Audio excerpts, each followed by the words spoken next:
everything changed in a matter of seconds. Welcome to NFL Nexus. We are stepping into the film room and the front office today to dissect the most critical offseason in modern Chicago sports history. But before we unpack the impending storm, I need you to subscribe to the channel, like the video, and comment below on what you thought of today's explainer. And if you truly want to support the channel, consider becoming a channel member to help us keep bringing you these premium documentary-style breakdowns. Right now, a shadow is falling over Soldier Field. It's a shadow cast by the crushing, suffocating weight of expectations. You see, the Chicago Bears are no longer the lovable underdogs. They aren't the plucky rebuilders anymore. They are the hunted. And as the front office quietly prepares to open the vault for literally the most important contract in the history of the franchise, a brutal, unforgiving reality is waiting for them on the field. For decades, this franchise has been trapped in a relentless, exhausting cycle of defensive nostalgia and absolute offensive ineptitude. But now, the narrative has shifted completely. The 2026 season isn't just another year on the calendar. It is a high-stakes ultimatum. Think about that for a moment. Now really, let the absolute gravity of that collision sink in. What happens when the hardest, most punishing schedule in professional football, a schedule boasting a cumulative opponent win percentage of over .540, which is basically a statistical meat grinder, collides head-on with the most expensive contract negotiation in NFL history? This is the unprecedented paradox facing the Chicago Bears right now. On one side of the building, you have general manager Ryan Poles. He's quietly preparing to potentially shatter the financial ceiling of the entire league to secure his franchise quarterback. On the exact opposite side, you have a locker room that is staring down a gauntlet of opponents so fierce it has the literal potential to break this roster in half. The impending dread is palpable.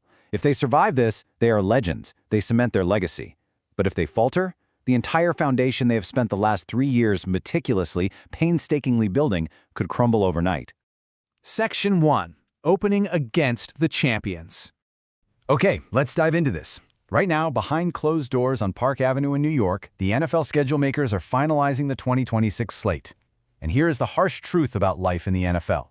When you win the NFC North, you don't get the luxury of easing into September against rebuilding franchises. The league demands blood, and frankly, they demand ratings. And the rumors leaking out of the NFL's inner circle suggest an absolute baptism by fire. It started as a throwaway comment on a weekday afternoon, but it landed in Chicago like a bombshell.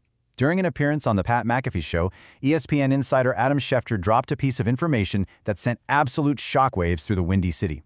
He stated, "My guest today would be the Bears in Seattle on that Wednesday night game. A Wednesday night, September 9th, the traditional standalone kickoff game that is reserved exclusively to honor the reigning Super Bowl champions." Now listen, Adam Schefter doesn't just throw blind darts at a board. His phone is directly linked to the league's war rooms. When he floats a matchup of this magnitude, it is rooted in logistical reality. A Wednesday night kickoff is a historical rarity, a bizarre scheduling quirk dictated by the calendar, which means the NFL wants to put the Bears in the most hostile environment imaginable under the brightest, strangest lights they can possibly find. The contrast here is incredibly cinematic. On one side, you have the defending NFC North champions, your Chicago Bears. A team bursting with young, explosive talent, eager to prove to the world that their recent success wasn't just a fluke. On the other side, you have the defending Super Bowl champions, the Seattle Seahawks, the undisputed kings of the mountain. Imagine the psychological weight of this environment. Put yourself in their shoes. You are walking into Lumen Field, a stadium literally architecturally designed to capture and amplify sound, regularly reaching an absolutely deafening 137 decibels. You have to stand on the sideline and watch the reigning champions raise their banner in front of a frenzied 12th man. The stakes here are astronomical. A victory in Seattle, on the very night they celebrate their title, would instantly unequivocally prove Chicago's legitimacy as a true 2026 contender. But a primetime blowout loss on national television? That would immediately seed doubt in a young locker room facing a terrifying road ahead. And if you're wondering exactly why the league's scheduling matrix is allegedly zeroing in on Chicago for this Wednesday night bloodbath, just look at the logistics of the opening week. It's a giant puzzle, and by process of elimination, the Bears are the only logical choice. The board is almost entirely filled. The Friday night international showcase in Australia is already locked in, the Rams versus the 49ers. That requires a 14-hour trans-Pacific flight, playing at 10 a.m. local time on a Saturday. That's a logistical nightmare already removed from the domestic slate. Sunday Night Football, that belongs to the NFC East blood feud, the Cowboys and the Giants. Regardless of the records, that specific rivalry guarantees upwards of 25 million viewers, making it completely untouchable. Monday Night Football is heavily rumored to be reserved for Patrick Mahomes and the Chiefs taking on the Broncos. So where does that leave us? This leaves a massive, gaping void for Seattle's opponent on Wednesday night. The broadcast networks demand a team that moves the needle, a team with a massive, rabid national following. The Chicago Bears, with their soaring trajectory and superstar quarterback, are the ultimate ratings dream. The math simply makes too much sense. Section 2. The Primetime Gauntlet. Let's move to and see how this builds, because the Wednesday night opener is merely the first terrifying step into a very dark room. When you have a marquee quarterback and a massive media market, the NFL doesn't just put you in primetime once. Oh no, they drag you into the standalone spotlight over and over and over again. After surviving Seattle, the predicted slate maps out a brutal, exhausting war of attrition. The claustrophobia of this schedule is literally intense. You have the Thanksgiving Day street fight against the Detroit Lions, a brutal divisional matchup on only 3 days of rest.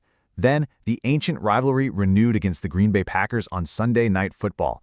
A Monday night blockbuster rematch against the Philadelphia Eagles, the very team Chicago beat in 2025 to solidify their playoff run. Philly is going to want revenge, and they're going to want it in primetime. And if that wasn't enough, an isolated Christmas Day showdown in Buffalo against Josh Allen and the Bills. Seriously, imagine stepping onto the turf at Highmark Stadium on December 25th, staring down a perennial MVP candidate through a blinding squall of Lake Erie snow with the wind chill plunging below zero. There is absolutely no place to hide on this schedule. There are no easy Sunday afternoons at 1 p.m. where you can just rest your starters in the fourth quarter. Every single one of these games is a heavyweight title fight broadcast to the entire world. The reason for this unrelenting spotlight is simple, really. It is year 2 under the offensive genius of Ben Johnson. It is year 3 for a maturing, ascending Caleb Williams. The national draw of this combination is absolutely undeniable. They are the new golden boys of the NFL. But, as you'll see, with that status comes a severe physical and psychological toll. Under the NFL's revised flexible scheduling protocols, teams can be uprooted from a Sunday afternoon and thrust into the primetime spotlight with just 12 days' notice between weeks 14 and 17. Because the Bears are training upward, they could easily be pulled into a staggering 6th standalone primetime game late in the year. Every single flaw, every single missed read, every single dropped pass will be hyper-analyzed by tens of millions of viewers on national television. The sheer exhaustion of playing these standalone, short-week holiday games will push this roster to its absolute physical limits. Section 3. The Stroud Contract Shockwave. We must now pivot from the blood and sweat of the field to the cold, calculated silence of the front office. Because while the players prepare for the hardest schedule in football, a business decision over 1,000 miles away is sending shockwaves straight toward Chicago. A stark difference in front office philosophy is playing out right before our eyes.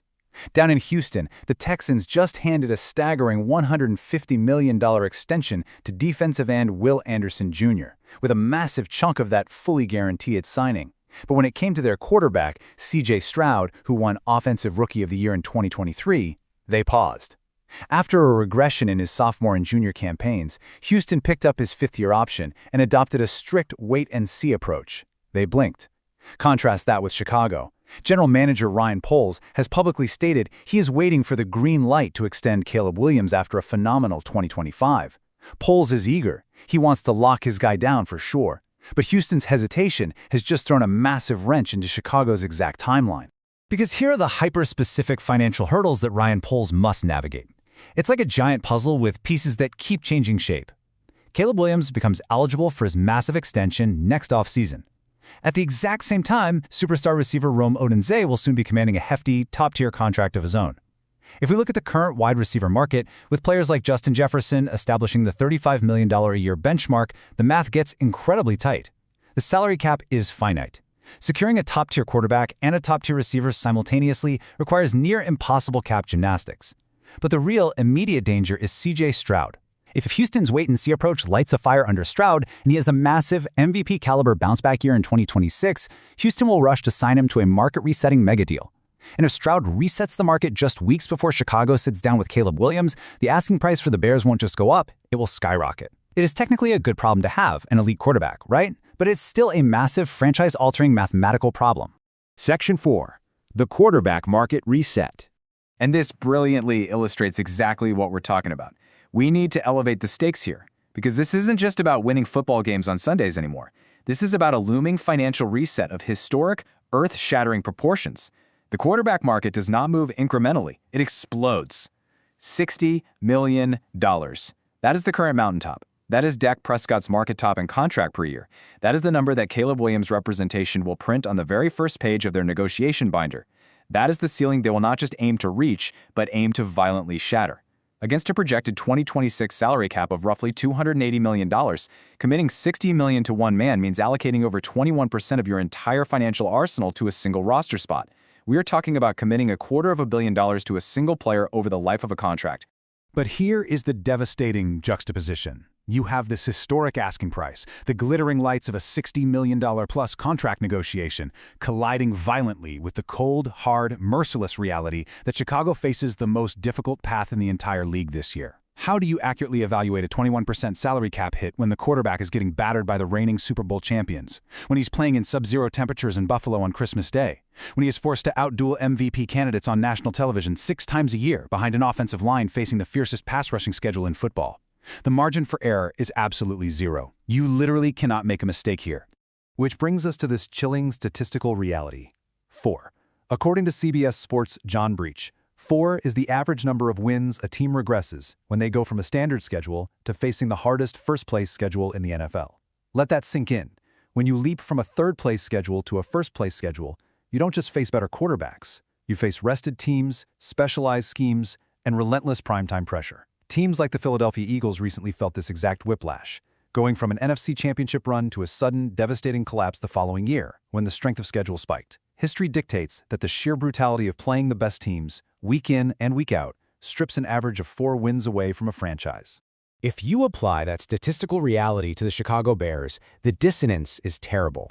They are caught between the $60 million dream and the 7-10 nightmare.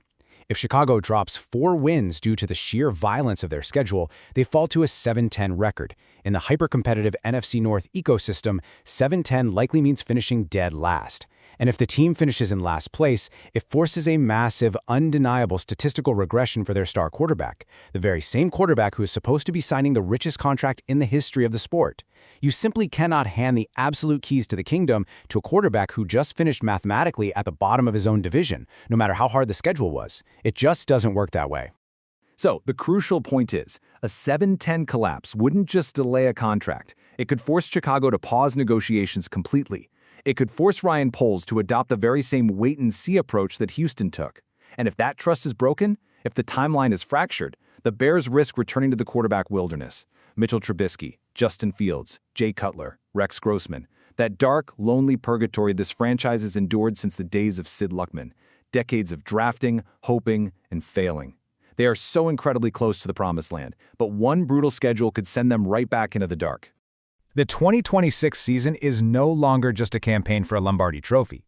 Every single snap, every drop back under primetime lights is an audition for the absolute future of the franchise.